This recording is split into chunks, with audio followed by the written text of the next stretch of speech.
mean, there was very little that they could do in that last match when Ensidia went for that burst nuke onto Hiss. They didn't have pain suppression. I was expecting, after Hiss used his trinket so early on, I was expecting Blind and CC to come on to him and for Ensidia to go for burst nuke on Thorkin.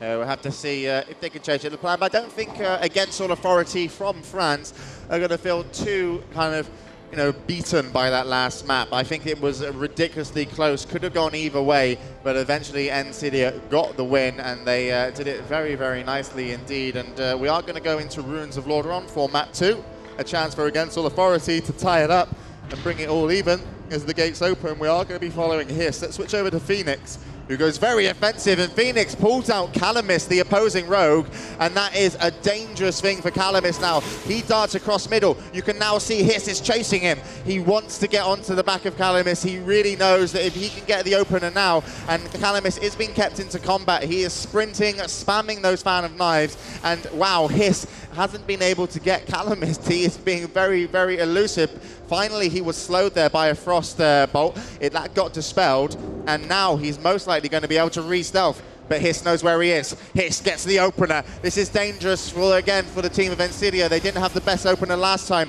Hiss is going to be instantly podied off by Flynn. There you see a deep freeze onto Hydra at the back end as well, and that's going to really hurt Calamis. He's got a pain suppression. Hydra's in a full duration blind now because he used his trinket on a fear, but he's going to get out of it in just in time. They try and get some cheats in to keep him up, but they don't. There's Rapture up on Calamis. He won't be able to reself. He's going to go down. That's going to be first game on the board for Against All Authority. Yeah, and there we have it.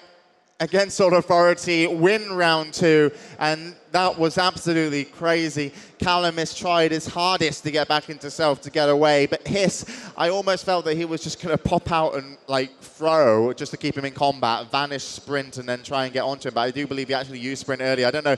I just couldn't imagining him finally getting onto Calamis because he was so elusive. But eventually he followed him patiently into the starting area, got him out, and then, as you said, all that CC onto Hydra. It sat in a blind. There was polys on him as well. There was, though, pain suppression onto Calamis. It didn't stop him, though, going down in health. He went down to 3,000, and, well, that was the end of that fight. And we can actually see that Calamis did absolutely no damage that game at all. He did 0 damage.